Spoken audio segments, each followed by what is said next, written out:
Good afternoon, everyone. Thank you for joining us today. My name is Anita Desai, and I am the Executive Director of St. Leonard Society of Canada.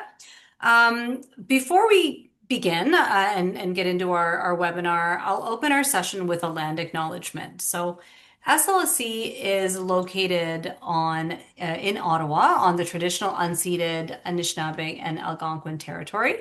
The 10 member organizations of our national network are located on various traditional unceded lands across our country, as are many of you who are joining us from uh, places that are home to many First Nations, Métis, and Inuit people. So I welcome you to share in the chat the traditional lands that you're joining us from so we can reflect on and appreciate the places that we have the privilege to live, work, and play on, and consider the resources that allow us to convene in this virtual way today. For those who are just getting to know us, I will just briefly let you know that SLSC, St. Leonard Society of Canada, is a national membership-based organization, and we bring together a network of individuals and organizations to collectively address the needs of people who are involved in the criminal justice system. Beginning with supportive housing, we work together to advocate for safer, healthier, and more inclusive communities. And so we've sort of brought this webinar together as part of our Community Connections webinar series, which will be wrapping up next month. We've got the second last one happening, and we'll kick them back off in the fall.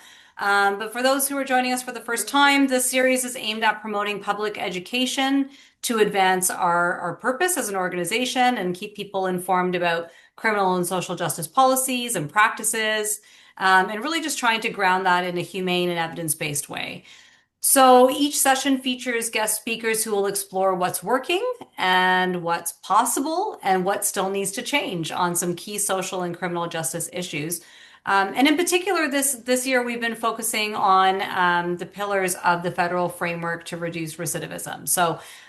We've really tapped into those five key areas. And today's session is going to examine the critical role of education, employability, and integrated supports in reducing recidivism. So I'm really delighted that we are joined today by my friend Maureen Anglin, who is the Regional Director at United for Literacy in Ontario. Maureen and I have the pleasure of serving together on a national board at the National Associations Active in Criminal Justice, which is how all these wonderful connections kind of can get made, and we know what everybody's doing. And so we're really delighted to have Maureen with us, who's brought along and made the connection for us to Marc Rainford, who's the Director of Community Safety at YAAACE.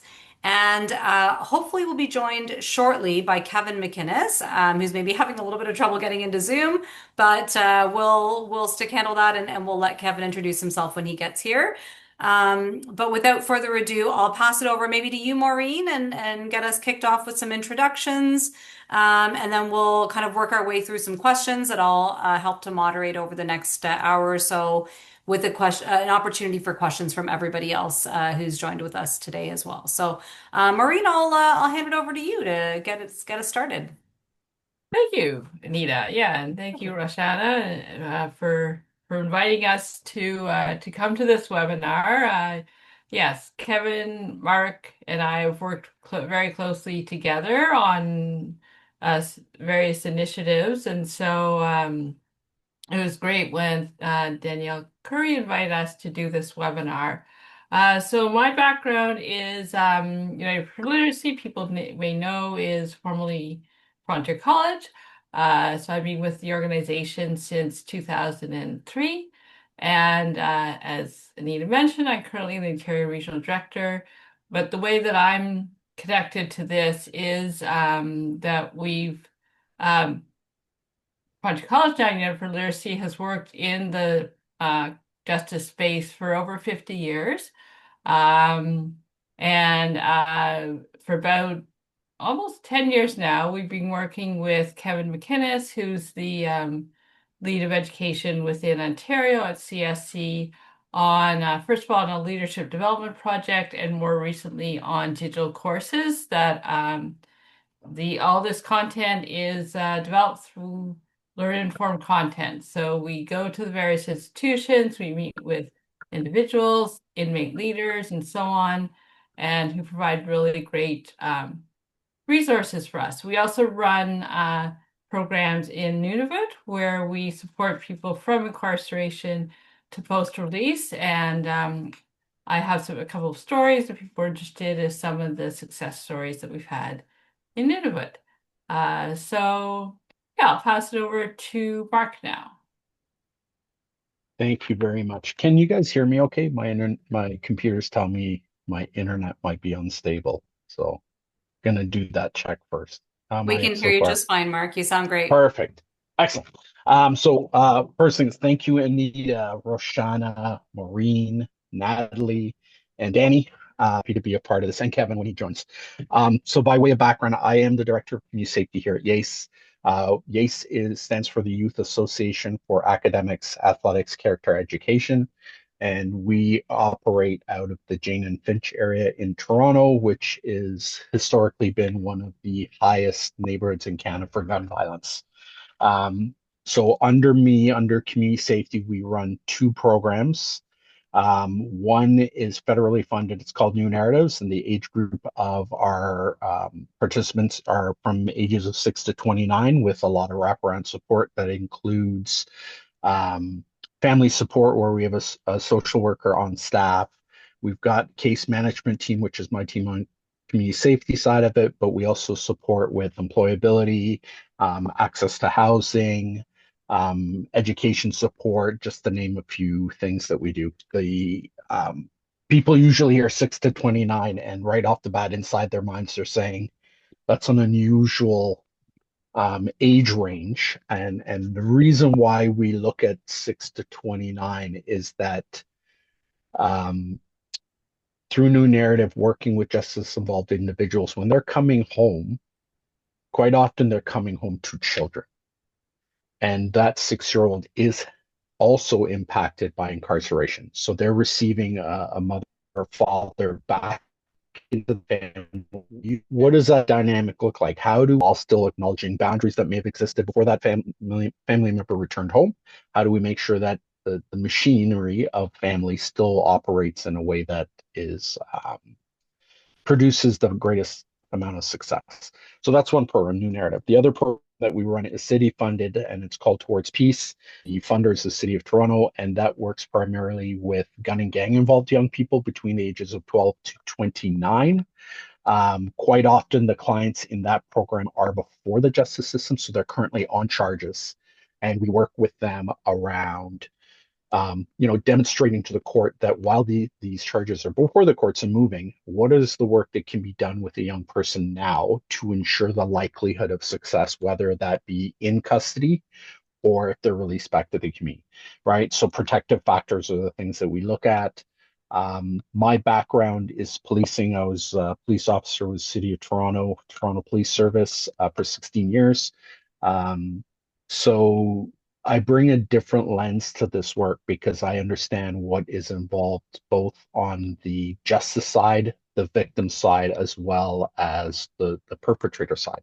What is the fallout of violence? What does that look like in community? So a lot of my work really stems around ensuring the integrity of the justice system as it is operational within community.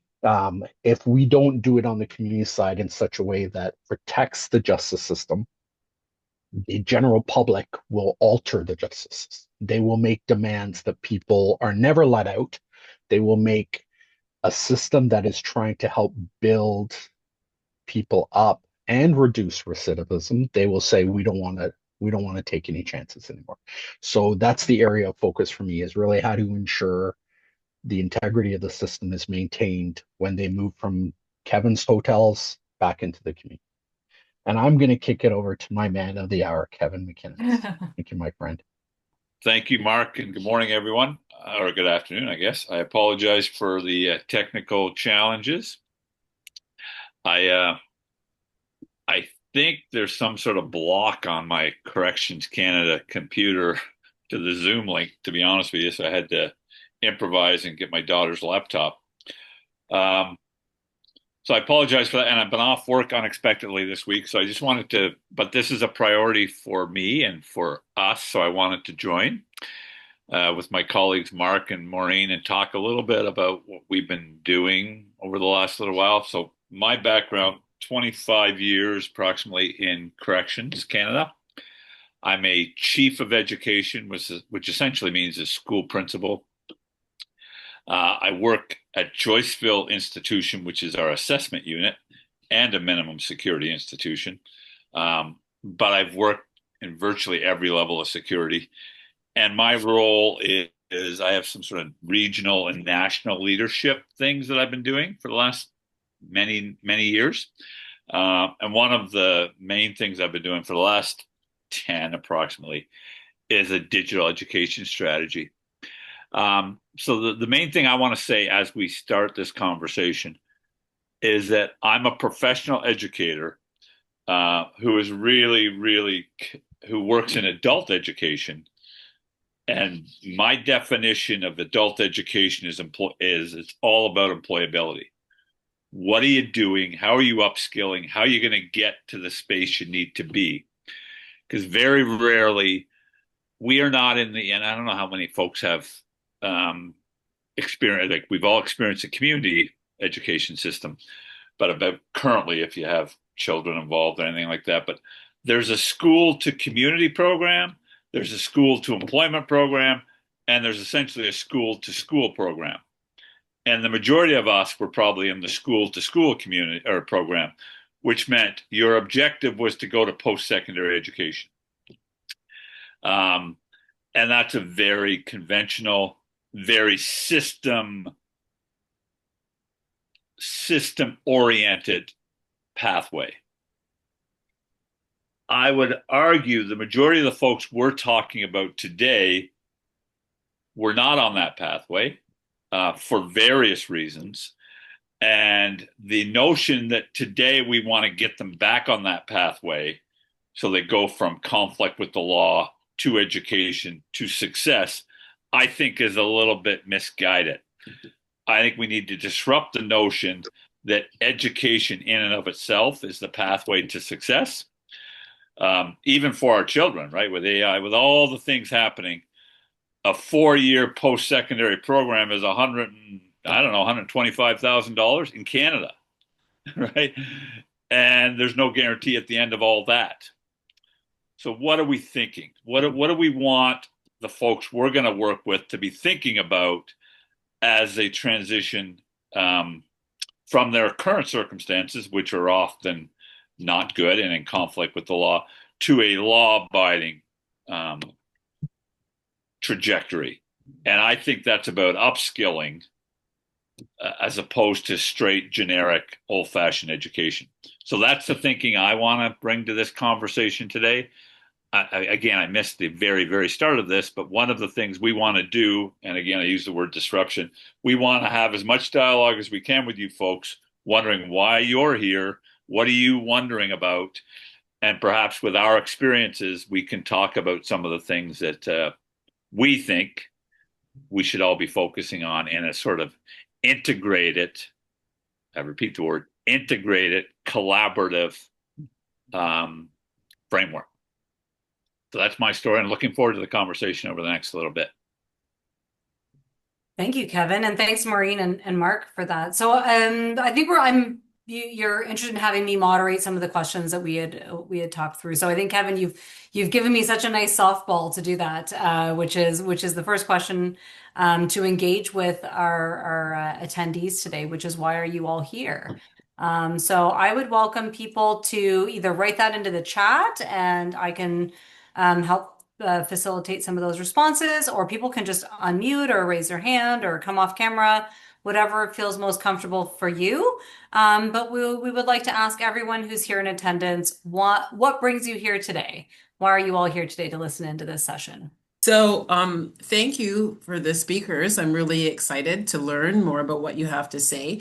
But I guess, hi, I'm Wendy from John Howard, Ottawa. So what I'm excited to hear more about is that, we have clients that have criminal records or that are involved in the criminal justice system. And I just want to, and we're looking at different programs for them. and in terms of employability and pre-employment skills. And I just want to hear about your experiences, what you're doing, that because we're trying to figure out what to do. Because right now we are like, we want to put in a proposal that is really targeting employers that will hire people with criminal records. And we want to be able to give our clients like the skills, some of the pre-employment skills.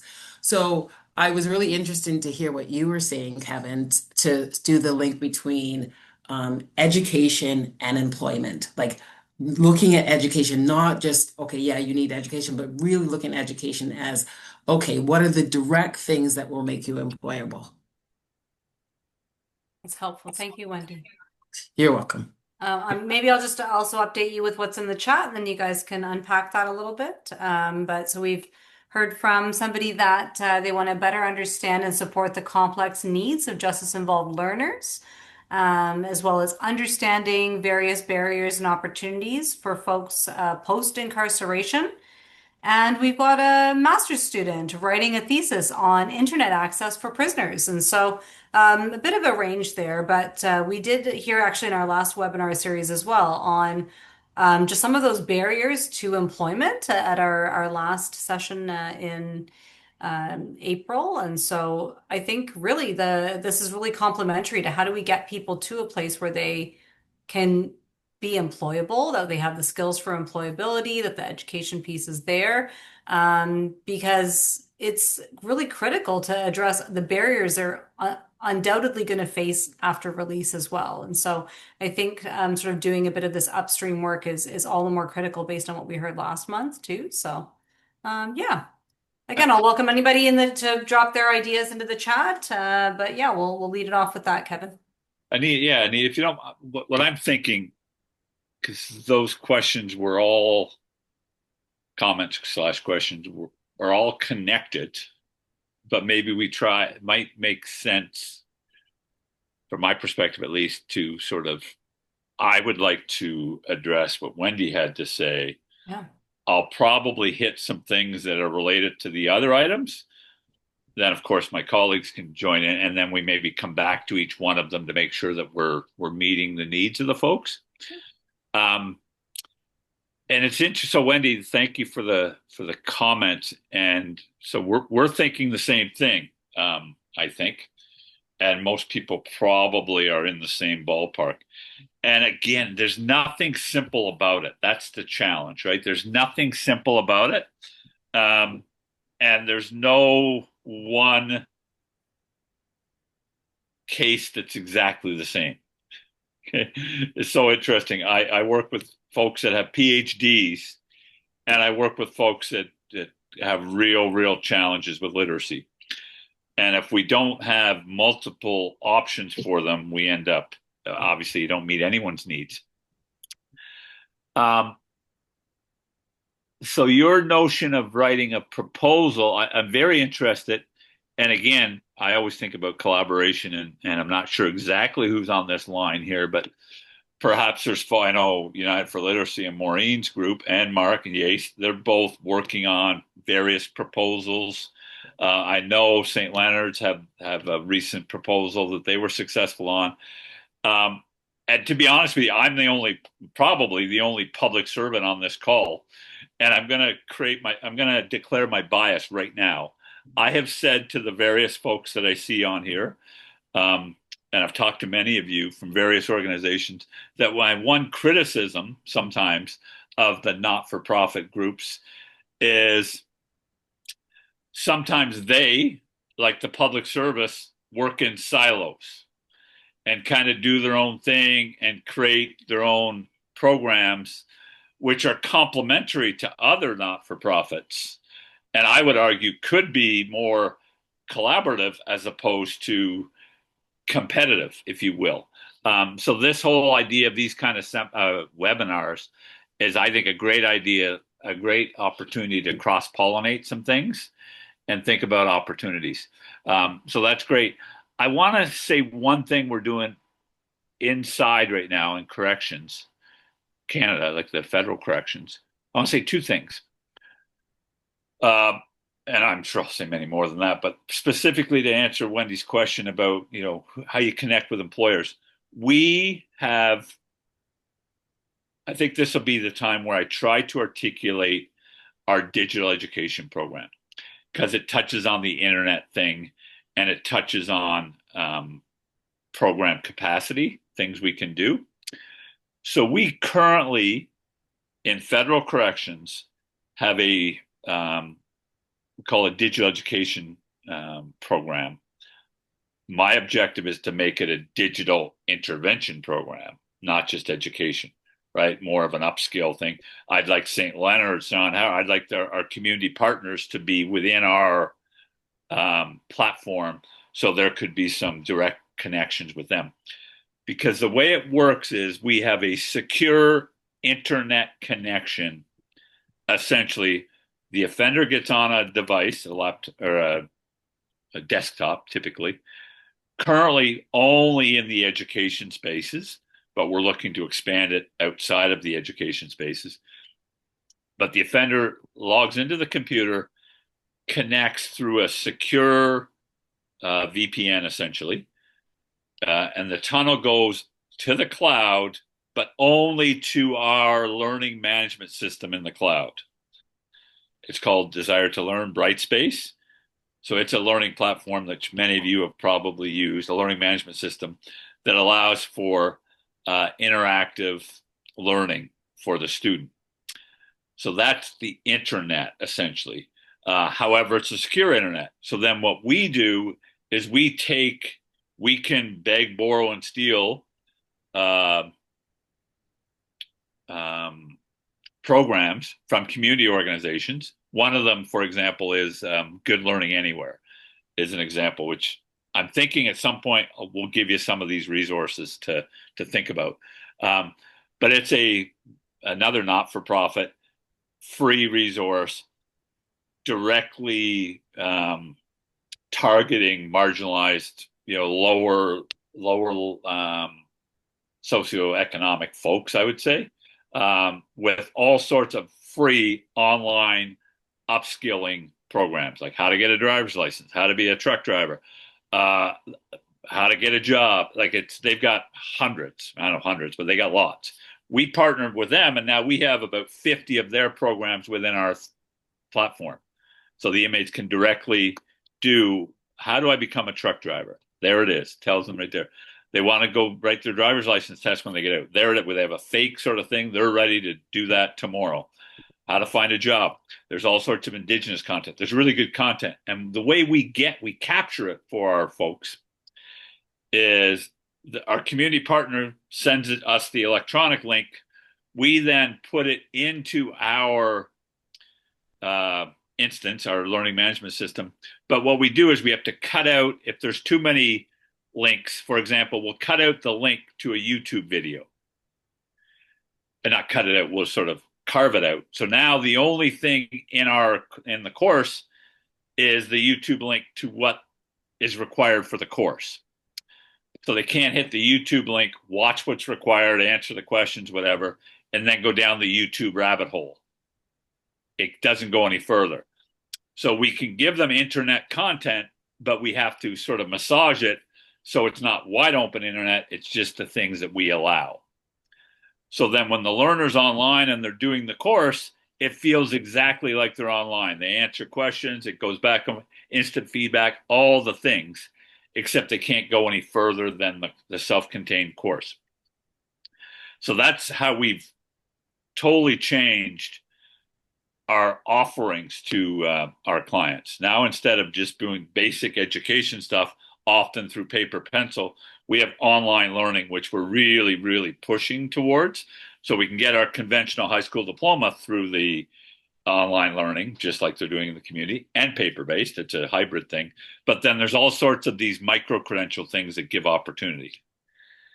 And then the final thing, just before I let somebody else jump in, directly targeting what Wendy said, one of the things we're doing lately is we partnered with CoreCan, who are, again, the Corrections Canada folks who are in the employability business, right? So we should be direct partners with them. We're still working to become better collaborators, to be honest with you.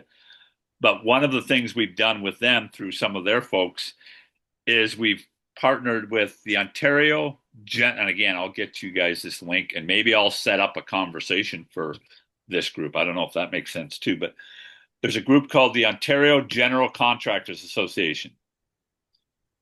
So essentially, it's the umbrella organization in Ontario for construction companies. Essentially, I want to say they've got a recruitment thing where folks can register. So a year ago, if we found an inmate that wanted to do that, they could register on paper, mail it to them, and then get registered. That's fair. But then they would have to wait till they hit the community to do the online learning, do the qualification program to get in the queue to meet with an employer. Right? So it's a great program where their job ultimately is to link clients with employers. But there's sort of a 3-step process. You got to do a registration, you got to do some online learning, then you got to show up and talk to the employer. Historically, if an inmate could do that, and we only discovered this program a year or so ago, they would have to do the paper-based, then they would have to hit the community, and this is where you folks know more than I do.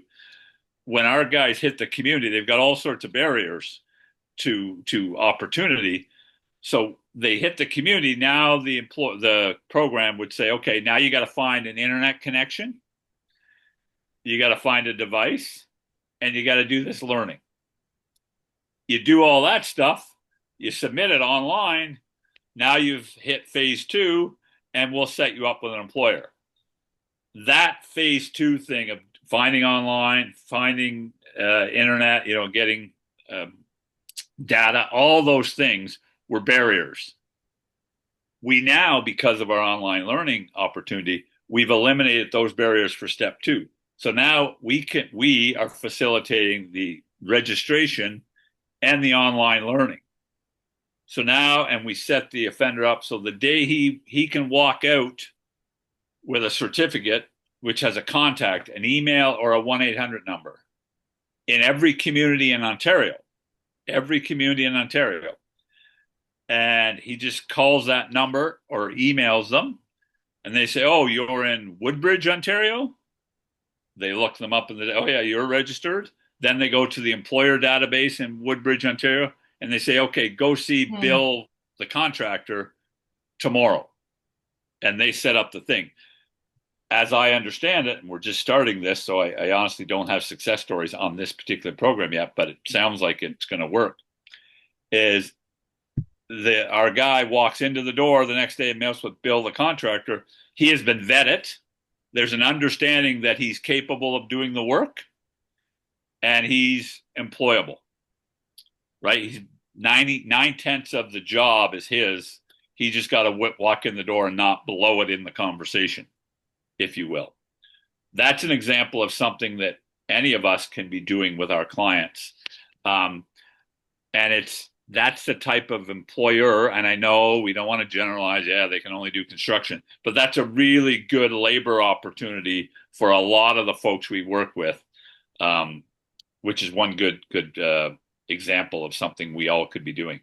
So at the end of this whole thing, I'll give it some thought, and I'll figure out how to share some of these things that we're doing with this group, and Anita and Roshana can help me figure out what that looks like. They're my first thoughts on Wendy's question. Anyone else? Mark? Yeah, so I'll add to that, and thank you, Kevin, for that insight. So I think, for us, we have a slightly. Is this any better? Yes. This better? Okay, perfect. Thanks. My mom told me I had a face for radio, so this is perfect. So what we do is, to answer the challenge around the employer piece, we still use a heavy case management approach with our clients. So I think that this is where we've been able to leverage that. So the case manager of a client contacts an employer, and explains the role of that case manager in the life of that client. So once they understand that there's a level of accountability that's essentially shared, we kind of say to the employer, listen, if you have problems with the client, Mm. instead of dealing directly with the client, your employee, talk with us, right? Because employers might actually feel, right? If they're considering hiring somebody, they then worry about the conflict. What if there's conflict? How am I going to handle the conflict? And what was the life of this individual? And people tend to overcompensate safety with respect to a formerly incarcerated individual, right? So once we kind of establish, no, we are people of influence over this person. If you have issues, you bring it to us, and we will actually address this and then be that advocate for the employer, right? Because I think this is where helping employers understand that we don't advocate only for the formerly incarcerated. We're advocating for an employer as well to remind our client this is the unique relationship. This employer is giving you a chance, but there's usually a gap between the fast-paced world of what an employer needs and the client getting up to that level. And so somebody needs to kind of be the referee essentially for both sides, right? So, to give you the real world example, we had last summer we worked with Shoppers Drug Mart, a couple of local Shoppers Drug Marts, and they employed some of our clients. A couple of our clients were on house arrest. And so we literally had a staff member sitting in a car outside of the Shoppers while they were working to ensure that they were compliant with the release conditions. Right. So the other piece of this is we let the police know that, hey, if you recognize our client working in Shoppers or in Shoppers, they're not breaching. We're outside in the parking lot. Right. So it's a really tricky sort of thing. And as Kevin said, a lot of this is case by case. But I think the first thing is, to get the employer on board, the first question we ask is to say, what are your concerns as employer? Because we can solve those before you even commit to hiring somebody. So let's figure this landscape out. So you've got a labor shortage. We've got people that can probably do the labor, but you have some concerns about what that looks like. So give us your list of concerns. We will then tell you what the solution is to that and how we would mitigate it.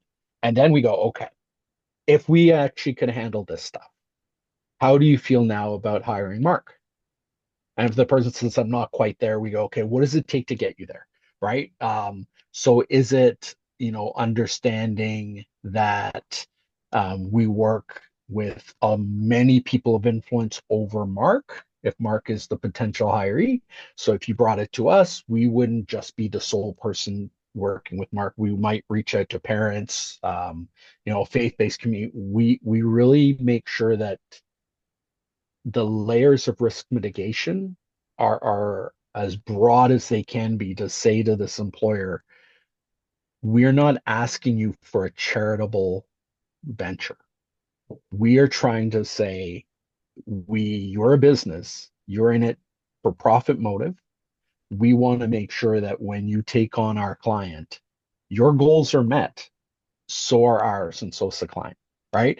So it might take some time to figure out what that sweet spot is, but we also find them that ultimately the end goal is we want you to be able to be satisfied that when you take this individual on, you're in as good a place as you can be, just like you're with any of your employees. But unlike other employees, if you had an issue with another employee, it's just you and the employee. But with ours, it's us, the employee, and you.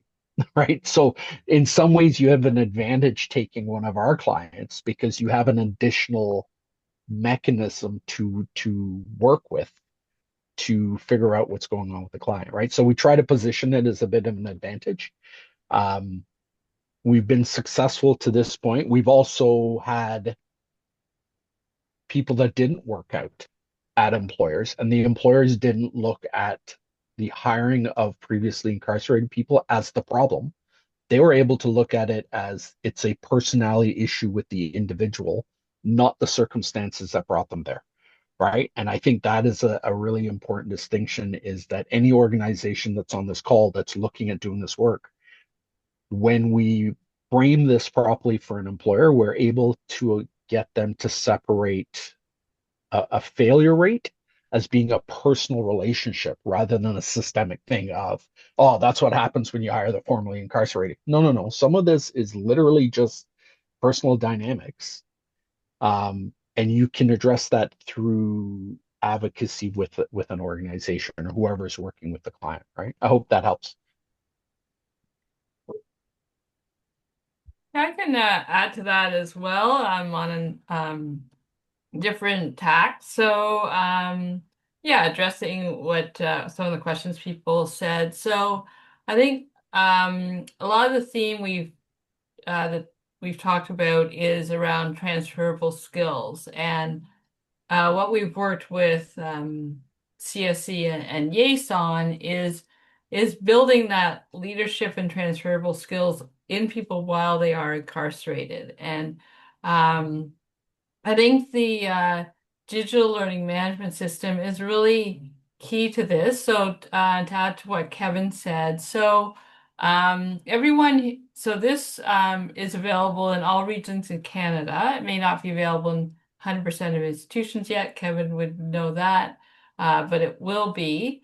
Everyone coming into the Ontario CSC goes through the Joyceville Assessment Unit, and they get signed up onto the digital learning platform. So from the get-go, and then if they move to another institution, they can still continue with the various courses. And what's great is that they can take courses that interest them. And the way that we developed at Unite for Literacy these courses is through learn-informed content development. And I think that is very empowering for the individuals, because it's not a one-time consultation. We return every 3 months to the institutions.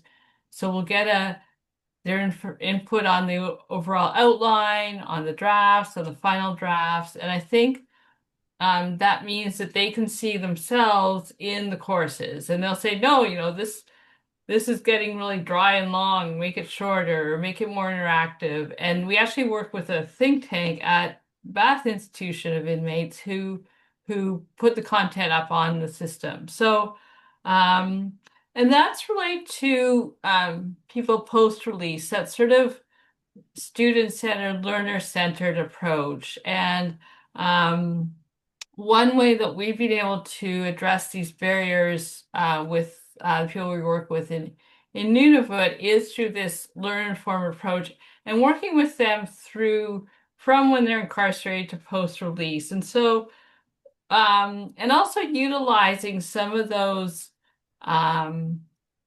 resources or increasing accessibility. So I have a couple of examples. So there was one person that our coordinator in Nunavut worked with, and so she was in the women's facility, and she really had, expressed her real desire to learn and to improve her situation. But she was about to be released, and she was really concerned about the realities of reintegration. So our coordinator helped prepare a GLADI report for this individual to talk about some of the hardships and barriers that she had experienced, and her dedication and commitment to learning. And so now that it helped identify the supports that she needed, and helped her with that transition to the post-release. Another person, and that's an example of sometimes the parole conditions themselves can create a barrier. So in this case, the parole condition was that the person could not return to their home community. So they were far from family. And another barrier was that, as Kevin talked about, a lot of jobs are in construction, but for this person, that wasn't suitable for their skill set. And so, they had developed a resume, they were doing their job search, but they weren't getting any response. So then our individual worked with them and said, okay, well, let's look at your resume. Let's look at how we can present your skills. And then within days, he had secured a job. And that then led to where this individual could set up a bank account, they could send home money to their family. So it also had an impact on their family and the community.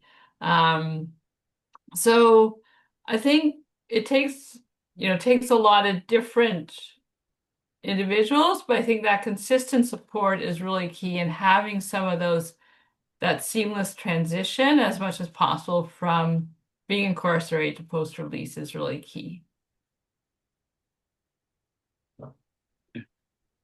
Actually, Anita, before you sort of move on, maybe or transition, just a couple of quick thoughts on both Mark's and Maureen's comments. They're all excellent. Is I just think of an anecdote just from the other day, and it's about transferable skills and the notion that, again, most of the folks we work with, and I say we, the royal we, have had a lot of feedback in their life saying they're not worthy, they're not able, they're not good enough, all those things. And so we all see that when we interact with them. And that is not true. It's part of what we're trying to do with our program, and I know you folks are trying to do that too, is build them up in the sense that, no, you are good enough. You have things to offer. And I just think about what Mark said a second ago about going to the employer and saying, we're not looking for charity. We're trying to help you run a business. And I think sometimes the victim, air quotes, that are the victim mentality, perhaps that a lot of our clients have going into interactions, sets them up to be unsuccessful. And then, okay, that reinforces I'm not good enough, the whole narrative. So they're going in halfway out the door, I would argue, half of the time. And I went through a little thing the other day, just impromptu. I didn't even mean it. But I said, if you get it to a guy, you get out tomorrow, what are you going to do? Where are you going to go? And he said something about, I can't get a job, I forget what he said. And I said, well, are you capable? Because we're working on his resume. That's what we're trying to do, saying you have things to offer. But a resume isn't like a static doc. It's about skill, right? Especially today, especially with our folks, it's about skills and transferable skills. It's not about a 7-year chronological history of 4 employers, right? And again, I would say the same thing to a 20-year-old, my daughter, if she was 20 going to find a job. Nobody cares about your 4 jobs necessarily today as much. They want to know what you're good at, what you're capable. And ultimately what I said to this guy, and Mark said it a second ago, is I said, look, you got to tell this guy or person that you're talking to how you can make them money, right? The employer's job isn't to give you charity, and it isn't just this sort of benign thing. Their job is to make money.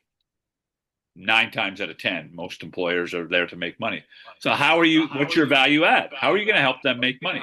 Well, I'm great with customers. People love me. They'll come back, oh, perfect. We'll build on that, right? That's how you're going to help them. So part of it is, so they enter the conversations engaged and confident that they have something to say. So what is it that you can offer the employer to help them meet their objectives? Don't go in there thinking they got to help you. You go in there saying, here's how I'm going to help you. This is why you need to hire me. And that shift in thinking is not easy, but if we all work on that together with them, I think it's helpful. Thanks, Kevin. I think that's good. It's good context, and I like the anecdote because it kind of leads into the next part of what we were hoping to get at. Which there's some good questions that we've got here, and I'm mindful of the time as well. So I want to make sure we give enough time to do a deeper dive. So what I'm going to do is kind of hybridize some of our questions, and so we had thought about asking the audience, the attendees that are here today. If you have a success story what maybe you are willing to share that with us. I would invite people to maybe put a few success story points into the chat for us to circle back to. And while you're doing that, I would maybe ask for our panelists today to give a bit of a deeper dive into maybe getting at the heart of what is the role. You've kind of touched on it in a high level way, but if we can get a little bit deeper into what is the role of those key players. So you've named who is involved and how they're involved. So we know that there has to be educators, there has to be CSC, the parole officers, there's different, employers and employment-based agencies and community organizations. But do you see each of those as serving a different role in how this gets executed, or is there a secret kind of sauce that you need to, have the right amount of one thing over another, a light touch in one area, maybe a more distinct touch in another? So what is the role of those key players that you've all mentioned, and how do you see that fitting into what creates those success stories that, again, I'll invite people to share maybe some success stories in the chat, but I'll invite our speakers to actually speak about what those key roles might look like. And if you wanted to share those in relation to a story, you're welcome to do that too. But I'll prompt you with that to get you onto the next topic. Mark, you look like you're ready to go. Do you want me to have you lead with that? Yeah, I love it. So I'm going to simplify it. I think I'm love being naive. I plan on staying this day till the day I retire. But a lot of this, what we're talking about is relationships, right? And so, we've been fortunate enough to meet you all, Anita, we've met Maureen and Kevin and the teams. And because these relationships are building, if Kevin called me up and said, hey, we've got a guy that is, 6 months away from being released. He's coming to Jane and Finch. And, we think he's a guy that could really benefit. No questions asked. We're in the car. We're on our way up. Right. And we're establishing that relationship with him 6 months out. And what that does is it allows us to now come back here, and the relationship we have with an employer say, listen, I met a guy we've been working with for 6 months. This guy was, he was identified in custody as a guy that really has everything ready to go. He needs some support. And the support isn't about you coaching him along. The support is simply the open door. You are going to benefit, right? So I think some of this is relationships. As I mentioned before, past experience of being a police officer, that experience has helped me a great deal. I call over to different police stations and say, hey, working with a guy, he's on certain release conditions. We are, this is what we're working with, and this is what we're doing. The minute I say to them, hey, I used to be you, I wouldn't be going out on a limb if I didn't believe this thing was worthwhile. It speeds up all the other trust things that people already have in their head. And what it does is, if anybody's taken project management, there's a famous line that we got in our project management training that says, one throat to choke. Who's the person that's going to be accountable? And with the clients that we are all talking about, these are, to us, they might no longer be high risk, but to a public that's never worked with these clients, they will always keep them at high risk. They could be 30 years removed from jail. They could have 5 masters, and as soon as they hear they were once incarcerated, they can't remove high risk. And that's where us as experts say, no, no, no, no. Here's how we determine risk, right?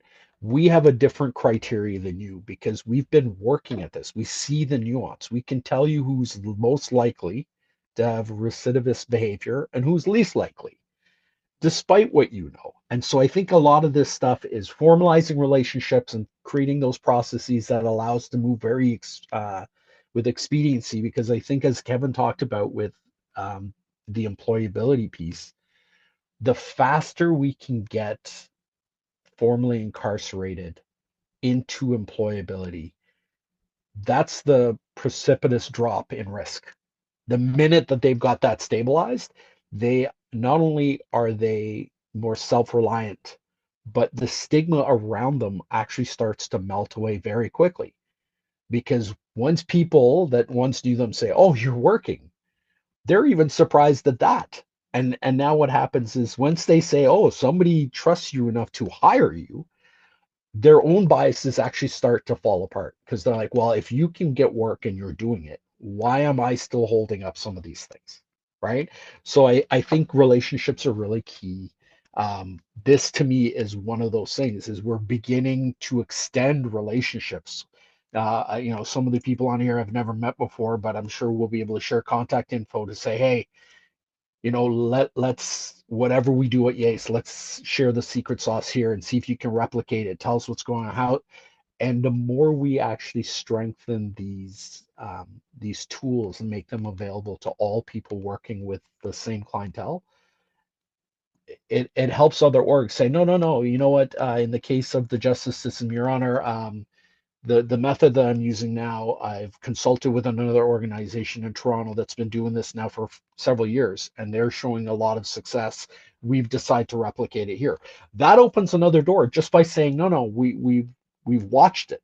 There's a proof of concept somewhere else, and it's working. Let's be the ones to do it here.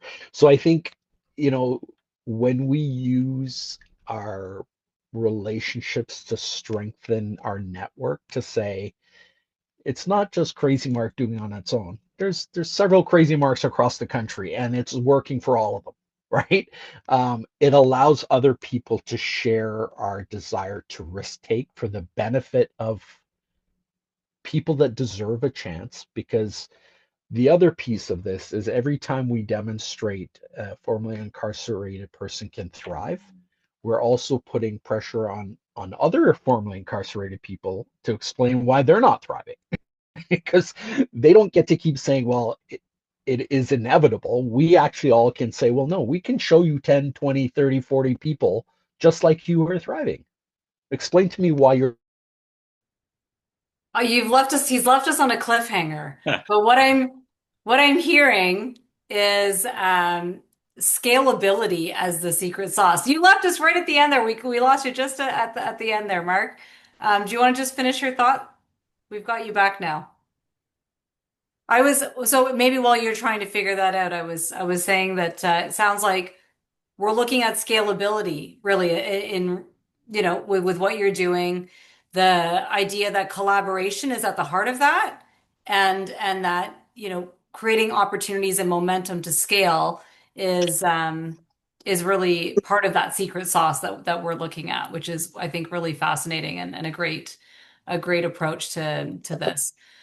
Um, the other thought that occurred to me as I was listening to you speak is that, for those one or two employers, for many of us who work in this space, you can end up meeting so many people who have been incarcerated that it becomes normalized, right? But your comment about risk and knowing maybe you have one person that you've hired who you happen to know. Maybe there's other people you just don't know that at some point in their life they were incarcerated. But that just that exposure to one person and feeling that they're going to be at high risk all the time, it's because it's the one person who's had a history of incarceration, right? But the more you can expose employers to, this is something that happens to, I think the current stat right now across Canada is 1 in 9, 1 in 10 Canadians who've got a criminal record or who are impacted by criminal records. And so, it's normalizing the potential in people in both directions, right? For employers, but as you say, also for those folks who are incarcerated to see another example that people who have had this experience, that it doesn't have to be a barrier all the time. And I think that's like proof it through experience and through exposure. And I think that's a really powerful way to talk about, scalability. It's really great. Um, Kevin or Maureen, yeah, I was going to jump in. go for it. Yeah, I'll jump in and then Mark can jump back in if he's able. That was really well said. And to me, it's all about relationships as well, and integrating and collaborating and awareness. And the whole notion of many hands make light work. I go back to what I said earlier about silos and all that kind of stuff. it's not one person or one organization that's key to this thing. There's many of us and many moving parts. And the more folks do stuff, the more folks are aware of what other folks are doing, the more success stories we come up with. It's just exponentially it grows. And Mark's 1,000% right. Once an offender, other folks that know, former offenders that find out they're employed, it does, whoa, that's, okay, yeah. And again, it challenges them to change their perspective. It reduces some of the criminality and the criminal mindset that they all have and say, okay, yeah, I know he's only making $20 an hour, only $20 an hour, but he's doing it. And again, that's the other thing, the other player in all this. So that's why Anita identified, parole officers, employers, halfway house. We all do stuff, but it's not one person's job. It's not one place's job. It's all of us. And I think sometimes, and I go back to, I'm the CSC guys. I get really frustrated at parole officers who don't really see it as their job to manage the whole release planning thing. Okay, we do this. And again, I say, well, you can invest more. But part of that, I think, they think, well, that's too much. That's a lot of work, and it's the community's job. I get them ready for release, and then I hand it off. I do this, and it's somebody else's job. And the argument, and Mark used the analogy or the example of me giving him a name 6 months out, 6 months prior to release, and let's start the work. So it's a continuum. What we say to our folks at intake, release planning starts at intake. So they're thinking about what it is that and then plan with the end in mind. I want to get out and I want to get a job. Because as Mark said, and what I tell guys all the time, if you can get and keep a job for 6 months, you're not coming back to jail. Right? Like there are, except like the stats on that are very, very high. If you don't find a job within 6 months, you're coming back to jail. It's almost that simple. And so how are we going to work on that? And again, it's a continuum of care. It's everybody's got a role to play, but we all need to know what each other are doing. So if I'm a parole officer, I need to know what John Howard and Windsor are doing when I've got a bunch of guys that are going there, and vice versa. And we, meaning corrections, are not very good at understanding what's going on and partnering and all that kind of stuff. That's what we need to work on. That's part of my thing within my world of trying to open up these relationships for the whole organization, not just for education. But there's lots of good work going on, but we just got to share the knowledge and the understanding of what we're doing. And I'll come back again, though. Let's be harder on our clients that they have a role to play too. You're not a victim. You're not you go get it. You got to go get it. Okay. And you're capable. And it's not you get to the halfway house. It's not somebody's job there to get you a job. They can support, they can transit, but you got to do some work. It's a grind. And respecting the fact that it's going to be a grind sometimes, because we all grind, right? Life is a grind. And sometimes they think, I've had a hard time. I got too many barriers. I'm not going to make it anyway. So why grind? And so we got to challenge their thinking, I think, on this as well. Could we do a bit of a deeper dive into that, Kevin, and maybe Maureen or Mark, if you want to weigh in as well. But one of the pieces that I think is important, especially for an audience like this to know, many folks who are working with people in the institutions or when they get to the community is really, how do you help people bring them along? What is the motivating kind of tools that you use? Or how do you help people really articulate the skills that they've learned that maybe they don't know that they have, or that they have learned but they don't feel quite confident enough at that point? Like what are you doing as a tool to help them rewrite their experience into transferable skills for employability? Let me go real quick on that because I wanted somebody else to talk. And Maureen touched on it earlier about some of the micro-credential things. Yep. One of the things I found, and this is an education-specific answer that's applicable. one of the things we do wrong in education all over the place is we get a new client and we look at their transcript, right? Kind of look at the resume.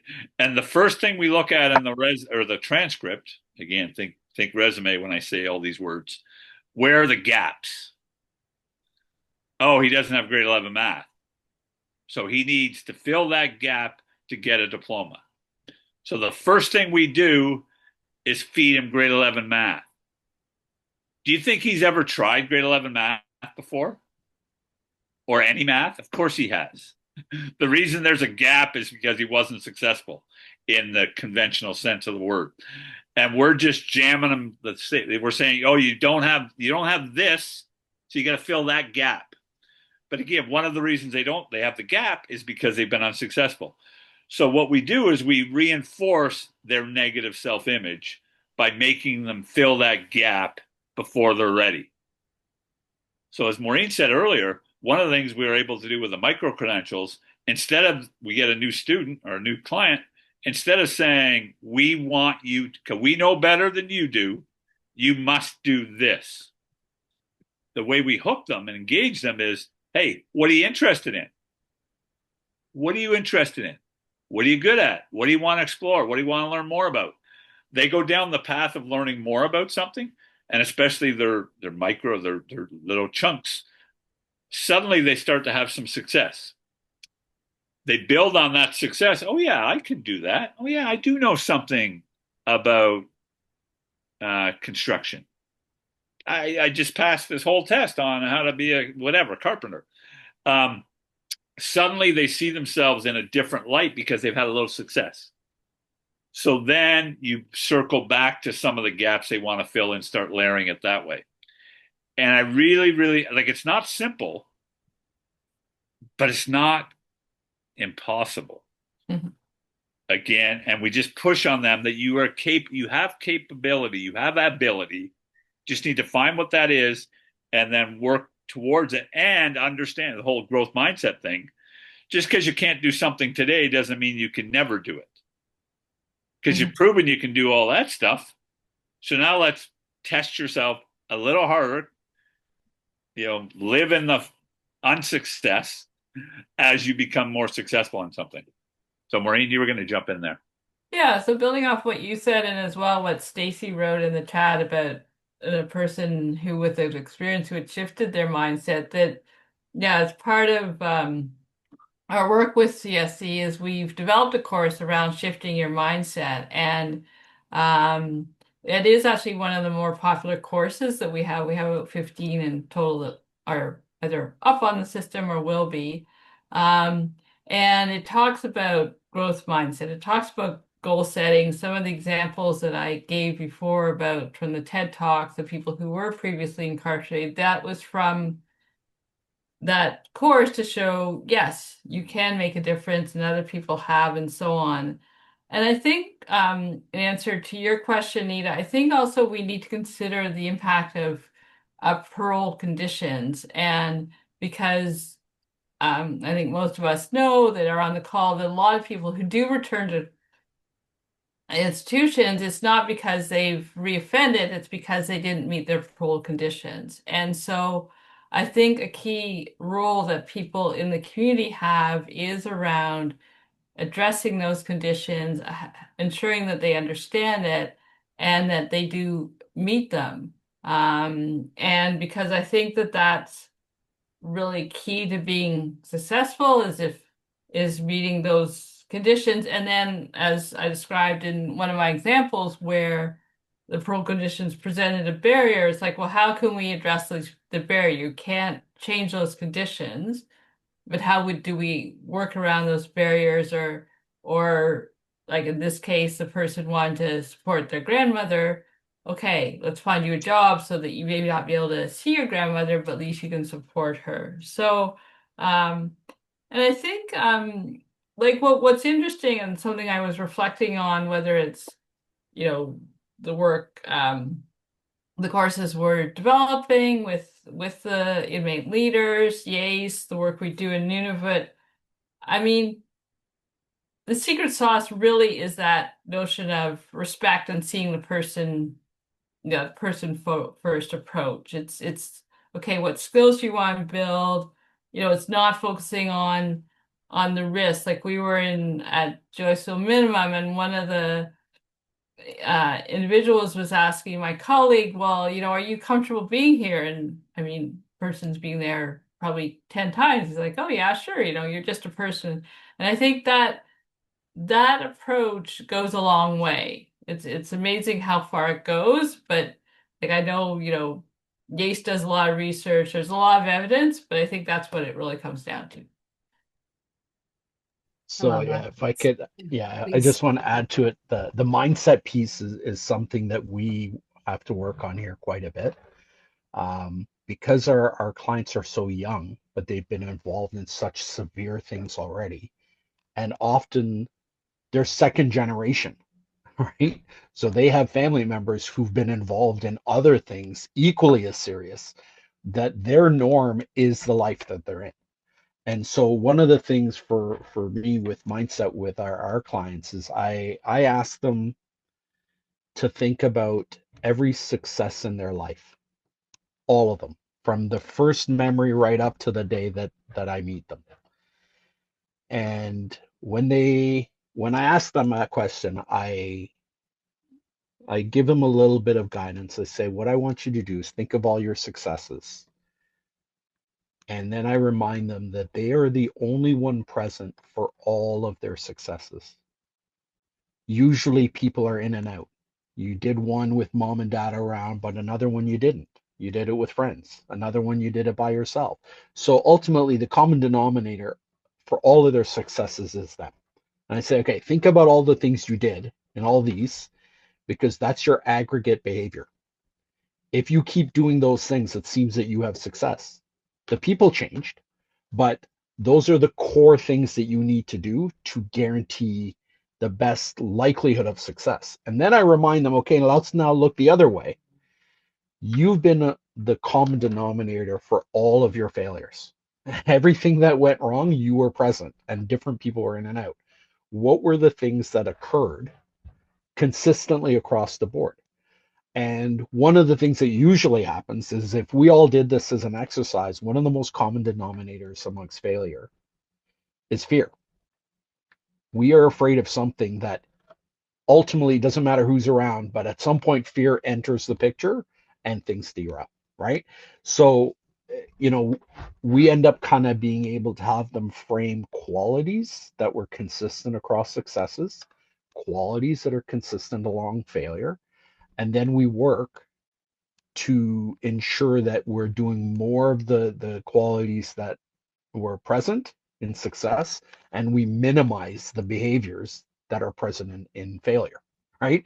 So that's how we try to make a shift in mindset, because the other piece of this stuff is mindset is something that you can change to a certain degree, but we're also working with clients that have systemic barriers, systemic racism, um, systemic isms, whether it's immigration and how people view foreigners.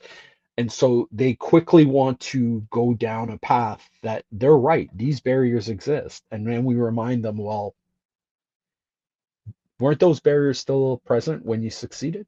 So what are you doing in addition to these barriers? How did you overcome, right? So, I think the mindset piece is really, really critical. I think the transferable skills that we were talking about, one of the things that we like to mention with a lot of our clients is a lot of the things that got them in trouble, they were able to use some form of charisma to get that thing going, to talk other people into it, to talk themselves through. Like, there, a lot of our clients have charisma.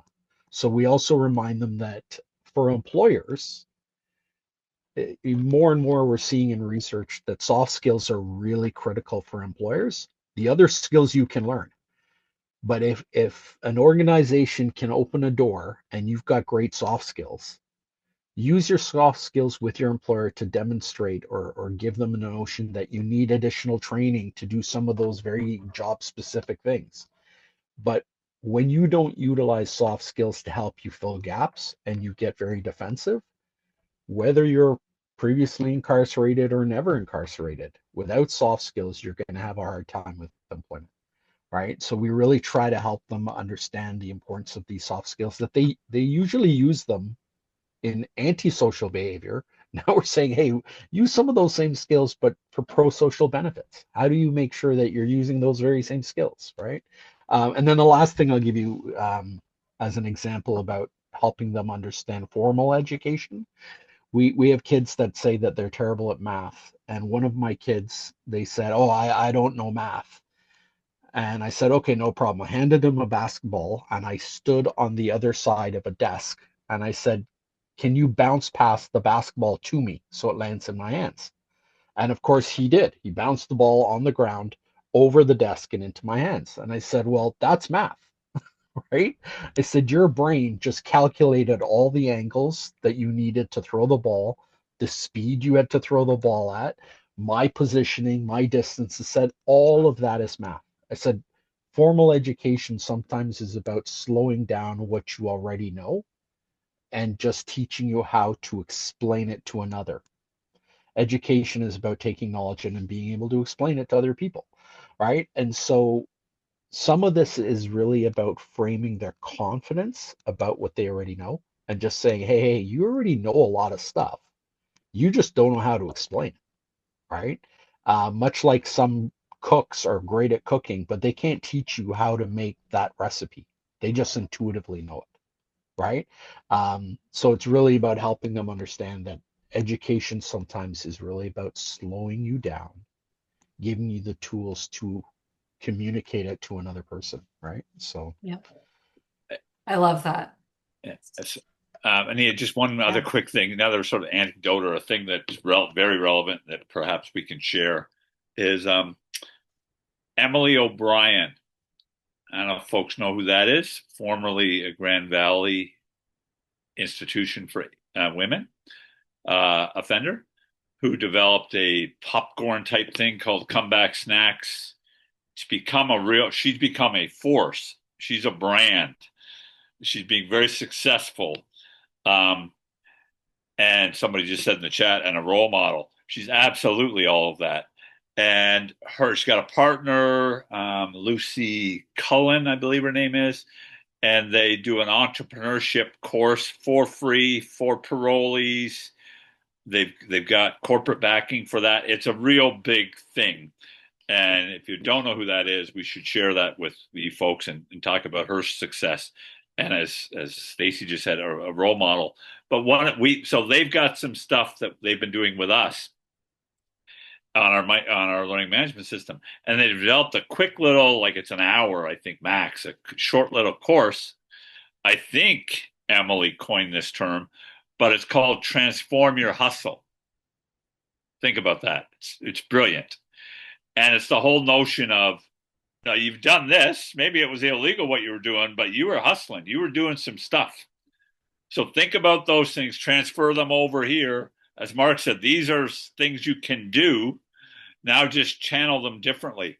It's a great little thing. And it's again about the mindset of making folks think, yeah, I could do something different. I don't have to reinvent. I already got some of these skills. It just needs to look different than I've been doing it in the past. So it's a really cool thing. Again, I'll think about how we can share that with this group too, as well. Yeah, we'll pull together some resources that we'll share with not just the folks who attended today, but also everyone who registered. Yeah. We understand like a lot of people will register because they can't always fit it into their schedule, but they'll go back and watch the recordings, and we share that information with everyone who's interested in the topic. So yeah, send us anything you'd like, Kevin, and we can make sure that's included for everyone. We just have a few minutes left, so I do want to just take a couple moments here to flag a couple of things before we lose people. We've created a post-webinar evaluation survey. And so we're going to drop that into the chat for you, and you can provide us with your feedback. We're going to try and launch another series come the fall. So we'll take all of that feedback into consideration, and we'll have our last webinar in our series focusing on Section 84 and Indigenous community corrections next month on June 17th at the same time, 1:00 p.m. Eastern time. And so that'll go out to everyone who's registered. But if you also want to register now, we'll put that into the chat for you as well. And I just wanted to get that in there and sneak it into the chat so that people have time to do it. But I didn't want to leave today without Maureen giving us a final update. Maybe Maureen, if you can do it in just a few minutes, hopefully, before we wrap, to just let us know about the next steps for United for Literacy and when the content that you guys are generating for all of those courses might be available, because I do think that people are interested in hearing a little bit more about when they can access those things and what information they can share. So if you can take a moment to do that, and then we'll wrap up.